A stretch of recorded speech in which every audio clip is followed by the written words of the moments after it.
Fala aí, molecada, tranquilão? Tamo aí agora pra gente ver a introdução à função. Mas antes, eu preciso que vocês lembrem de plano cartesiano. O que seria o plano cartesiano? Lembra? Aquela situação onde a gente distribui pontos na horizontal abscissa, vertical, ordenadas. E aí, se eu juntar os dois, a abscissa e a ordenada, eu tenho um ponto, que são as coordenadas.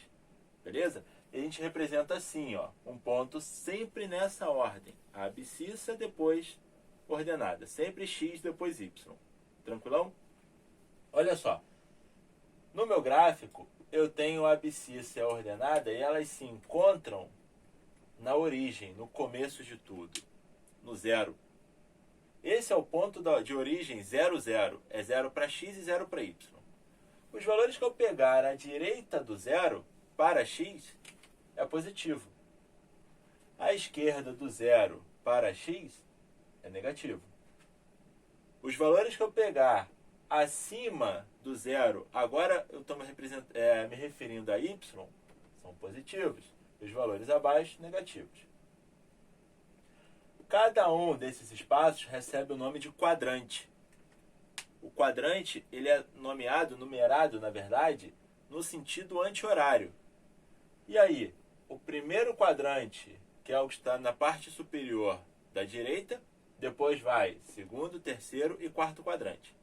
Beleza?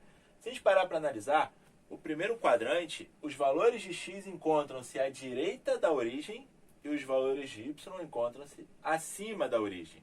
Então, todo esse camarada daqui, os valores de x e y são positivos.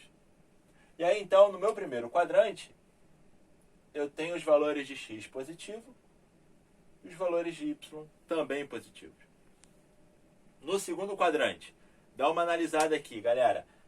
À esquerda da origem, então, x negativo. Acima da origem, y positivo. Ah, beleza. Então, no meu segundo quadrante, x, que é a abscissa, o primeiro cara representado no meu ponto, negativo, e y positivo. No terceiro quadrante, está à esquerda e abaixo, ambos negativos. Conseguem visualizar? Tranquilão, né? Então, ó, negativo e negativo. E aqui, no quarto e último quadrante, x encontra-se à direita e y encontra-se abaixo. Então, mais e menos. Beleza? Então, bem tranquilo relembrar essa ideia. Vamos só ver como é que eu faço a representação de um ponto. Eu tenho meu ponto P, que é menos 1 e 3. Isso significa o quê? Que na reta de x, ele sai do menos 1. E na reta do y, que é aquela que tem pé, ele sai do 3. Aqui encontra-se os valores, ó, menos 1, menos 2, menos 3, menos 4 e assim vai. Para cá é positivo. 1, 2, 3, 4 e assim segue. Para cima, 1, 2, 3, 4. Para baixo, menos 1, menos 2, menos 3, menos 4. Beleza? É só pegar a ideia que está à direita é positivo, está à esquerda é negativo. Está abaixo é negativo, está acima é positivo. Bem tranquilo. E aí eu quero representar o menos 1, 3. Molecada, se liga. O x é menos 1. Então vai partir daqui, ó. E o y é 3. Eu preciso ligar, então, esse ponto em cima. Estou me referindo a esse ponto que encontra-se no segundo quadrante. Claro que ele está no segundo quadrante. O x é negativo e o y é positivo. Beleza? Vou pegar outro ponto aqui. 4 menos 2. 1, 2, 3, 4. No valor do x, que é o primeiro, eu vou partir do 4. E do y, que é o segundo, menos 2, então ele encontra-se abaixo. Estamos falando de um ponto no quarto quadrante. Esse é meu ponto R. Bem fácil, bem tranquilo, certo? Agora vamos ao que interessa. Foi só uma pequena revisão.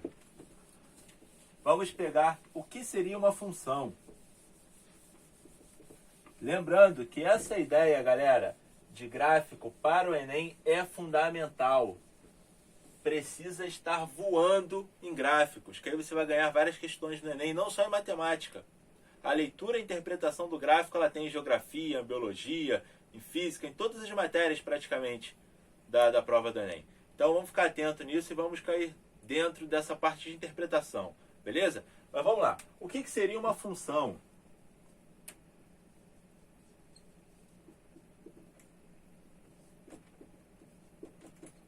Eu posso representar assim. F é uma função de A em B. Onde o primeiro cara é o meu domínio e o segundo é o contradomínio. São dois conjuntos, tá? Esse daqui, então, eu vou chamar de domínio.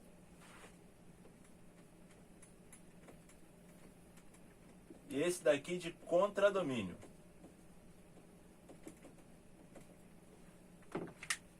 É só lembrar do relacionamento. Quem manda na parada é a mulher, então ela é o domínio. E quem recebe ordem é o homem, então ele é o contradomínio. Beleza? Então se liga nessa situação. Domínio, mulher. Contradomínio, homem. Vamos pensar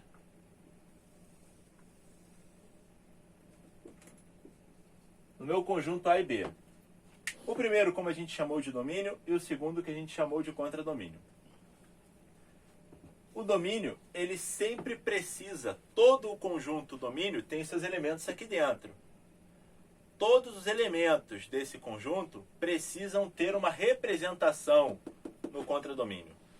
Beleza? Se eu tiver alguém dentro desse domínio que não tenha representação, vai ser uma situação que não pode acontecer, então ele vai deixar de ser uma função. Mas aí, voltando para a nossa definição, a função de A em B é uma função, chamo de uma função, o que respeita a uma propriedade. E qual que seria essa propriedade? Cada elemento do domínio precisa ter uma única imagem no contradomínio. Cada elemento daqui, ou seja, todos, tá? Então,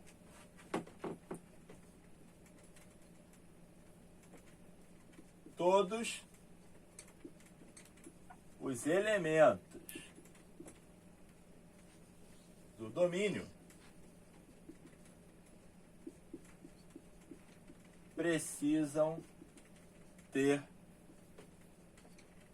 uma representação única, tá? Não podem ser duas, então uma representação única no contradomínio.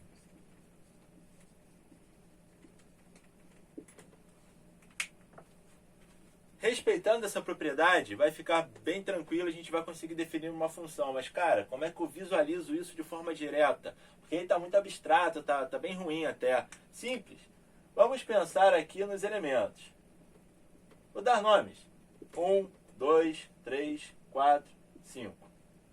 Vamos pensar agora no contradomínio.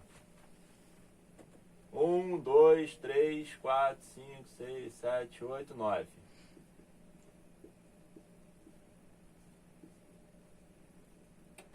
Olha, esse é o domínio. Esse é o contradomínio.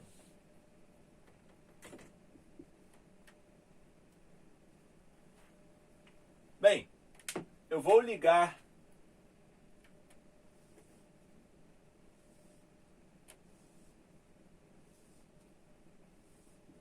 de forma aleatória, tá, galera? Não estou botando uma propriedade em si, estou ligando de forma aleatória. Todos os elementos daqui estão ligados com todos os elementos daqui. E aí, isso seria uma função? Sim, porque todo o meu contradomínio, todos os elementos do contradomínio, eles têm uma representação no meu contradomínio. Daí, o 1 tem a representação do 1 no outro cara. O 2 tem a representação do 2 no outro cara. O 3 tem a representação do 3. O 4 com 4 e o 5 com 8. Ah, mas por que esses valores? Porque são valores aleatórios. Eu só estou realmente chutando, tá? Ah, então como é que eu posso representar isso com uma lei de formação? Simples, vamos pensar assim então. A função f de x é igual a 2x. Ah, então vamos lá. Agora eu tenho uma lei de formação, agora eu tenho uma lógicazinha para ligar os caras. Bem, o meu domínio é a abscissa, são os valores de x. O meu contradomínio são os valores de f de x, que no caso, cada elemento que eu vou ligar vai ser o y. E aí, vamos pensar assim então. 1 é o x, 2 vezes x, 2 vezes 1 dá 2. Então eu vou ligar o 1 com 2. 2 é o x, 2 vezes 2 dá 4. Vou ligar o 2 com 4. 3, 2 vezes 3 dá 6. 8. E esse vale 10. Ah, mas não tem o 10 aqui. Ah, então ele não tem representação. Daí isso seria uma função escrita dessa forma? Não, por quê? Porque esse cara está sozinho. Se esse camarada está sozinho, não tem representação no contradomínio, a gente não fala que ele é uma função. Não tem como falar que ele não é uma função. Beleza? Ele não é função porque eu tenho um elemento sozinho aqui. Ah, se ele tivesse uma ligação lá, se tivesse ao invés do 9 o 10. Beleza. Então ele é uma função. Show? A ideia de definir quem é o domínio e quem é o contradomínio, ela é bem importante. Para que a gente consiga identificar bem se é ou não uma função. Aqui o meu domínio está bem representado. 1, 2, 3, 4, 5. Vou chamar de D.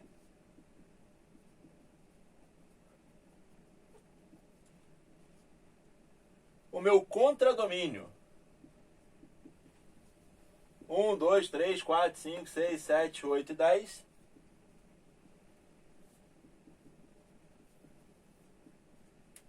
Também está bem representado.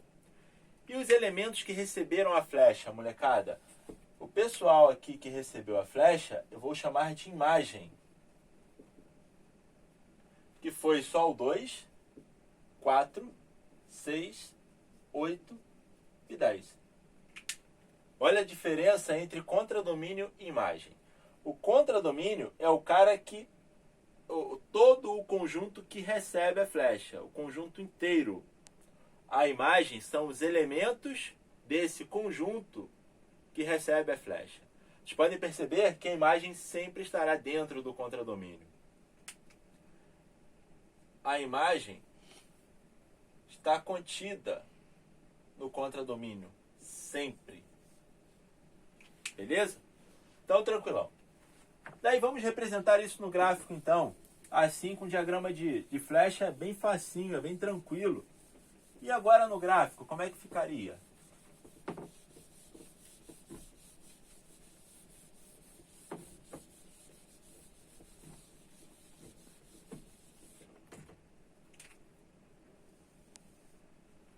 Vamos pensar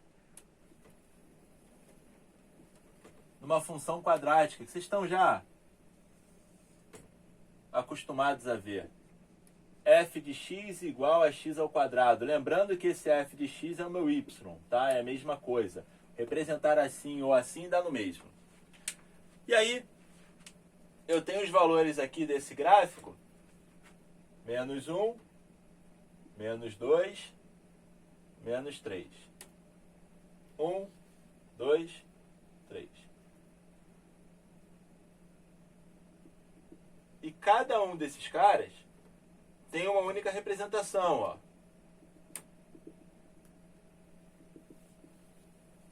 1, 4 e 9.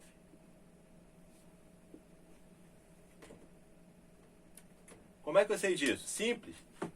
X vale menos 1. Menos 1 ao quadrado dá 1. Então a ligação aqui do menos 1 é com 1. E se x for 1, a mesma coisa. Também vai ser com 1. Menos 2 e 2, e aí o meu gráfico está montado. Nesse caso, o domínio é todo mundo que encontra-se em x. E aí no gráfico é muito mais fácil eu falar que o domínio são todos os números reais. Posso afirmar que o contradomínio também são todos os números reais, porque olha, eu estou falando do y, e y pode ser qualquer real. Mas a imagem não. A imagem, nesse caso, são os valores não negativos. Pensa aqui comigo. Tem como eu encontrar menos 1 substituindo o x aqui? Não vai rolar, porque ele está ao quadrado. Lembra que um valor, quando está elevado ao quadrado, independente do seu sinal, a resposta é sempre negativa.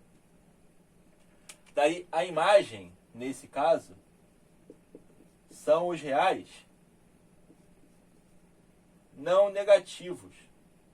São os reais positivos, mais o zero. Beleza? Como é que eu vejo uma função não sendo um gráfico? Num gráfico, ela não sendo uma função.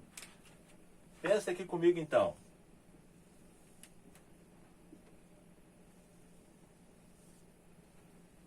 Isso daqui não é uma função. Por quê? Porque para um único domínio, eu tenho mais de uma imagem. Como assim? Traça uma reta paralela a y. Aqui é o y e aqui é o x, lembra?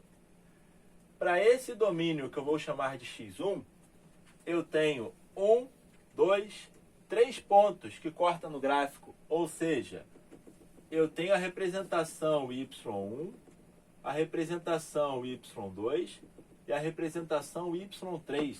Se eu fosse colocar isso naquele diagrama de flecha, para ficar mais fácil a visualização, para esse x1, ele lança 3 flechas.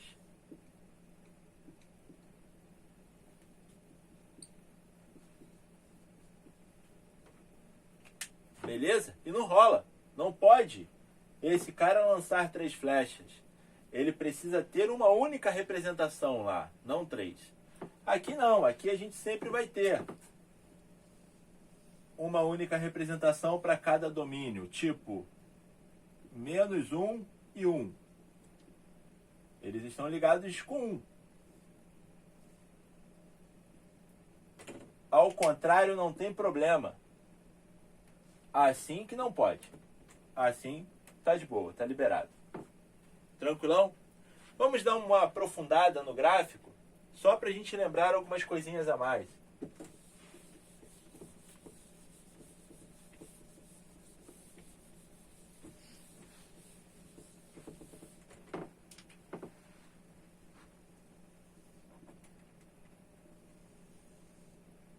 Olha só, voltando aqui x e y, imagina esse gráfico. Isso é uma função. Se eu traçar retas paralelas a y em qualquer ponto, eu vou encontrar uma única imagem. Tá? Um único ponto que corta o gráfico.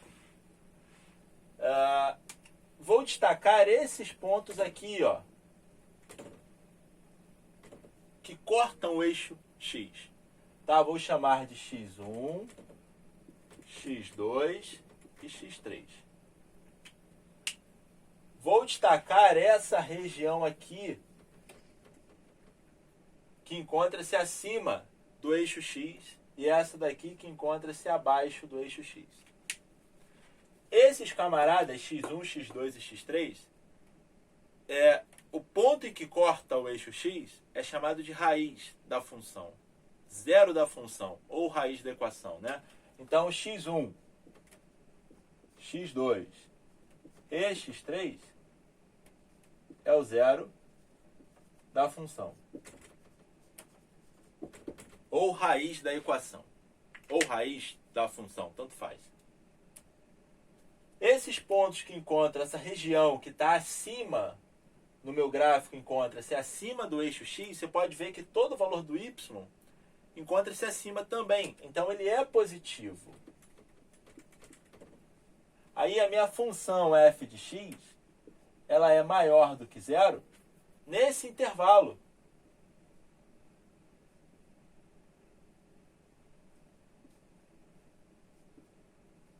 Entre x1 e x2. Mas aqui também, depois do x3, ó, união, quando x for maior do que x3. Então, esse conjunto aqui vai me dar os valores positivos para a função. E quando que ele é? Quando que essa função vai ser negativa, menor do que zero. Essa função vai ser negativa antes do x1, tá vendo? Porque ele encontra-se abaixo, o meu gráfico está abaixo, e entre x2 e x3. Pela mesma ideia.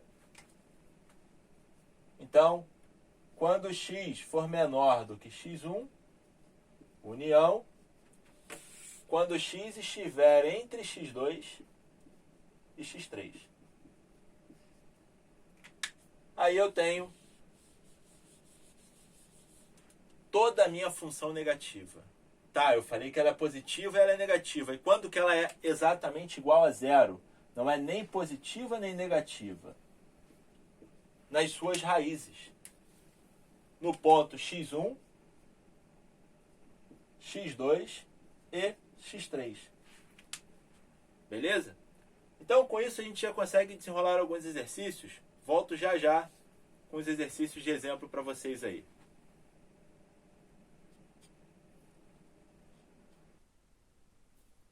Fala aí, molecada, estamos aí de volta. Olha só, tem um exemplo aqui bem legal.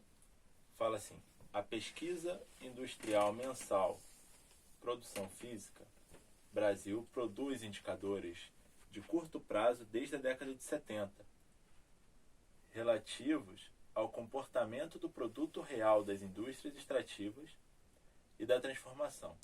O gráfico abaixo mostra um desses indicadores, avaliando a variação em porcentagem do volume de produção industrial em relação ao mesmo mês do ano anterior. Então, olha, esse gráfico aqui está mostrando o seguinte: dezembro, em relação ao ano anterior, teve uma queda na produção de 4%. Janeiro, em relação ao ano anterior, teve um aumento na produção de mais ou menos 5%. Está vendo que está acima de 4%. E assim foi acontecendo. Fevereiro teve uma queda, mais ou menos, 2%, o outro 3%, e assim vai. O mês que apresentou o maior aumento percentual em relação ao seu correspondente do ano anterior e aquele que menos variou em relação ao seu correspondente do ano anterior foram respectivamente. Então eu quero aquele que foi maior e o menor variação. Então a maior variação e a menor variação. A maior variação, se a gente olhar aqui no gráfico, seria o que está no ponto mais alto. O ponto mais alto é o mês de abril, que encontra-se com uma variação de 8% para mais. Então teve um aumento de 8%. Maior, abril. E o menor, analisando o gráfico, é aquele que encontra-se mais abaixo. Aquele que está mais abaixo é o mês de dezembro, que está mostrando menos 4%. Então, maior, abril, menor, dezembro. São esses dois meses, respectivamente, como disse o problema. Beleza? Aí o gráfico está montado, está bonitinho e tal. Agora vamos construir um gráfico. Essa próxima questão coloca embaixo, esse é um recipiente, embaixo é um cone e em cima é um cilindro. A gente sabe que eu vou acrescentando água num cone, a minha altura ela cresce mais rápido lá embaixo. E o volume vai mantendo o seu padrão. O volume acaba sendo uma certa constância, mas a altura sobe rapidão. Então ela vai subindo rápido e vai diminuindo com o passar do volume. Chega aqui no cilindro, o que acontece com essa altura? O volume é o mesmo, a vazão ali é constante, está entrando água com a mesma situação. Aí vai subindo de forma igual. Por quê? Porque a área da base ela é a mesma. Então o volume vai caindo, vai preenchendo, ele vai subindo de forma igual, numa constância. Aqui não. Ele sobe muito rápido e vai diminuindo depois. Como é que eu poderia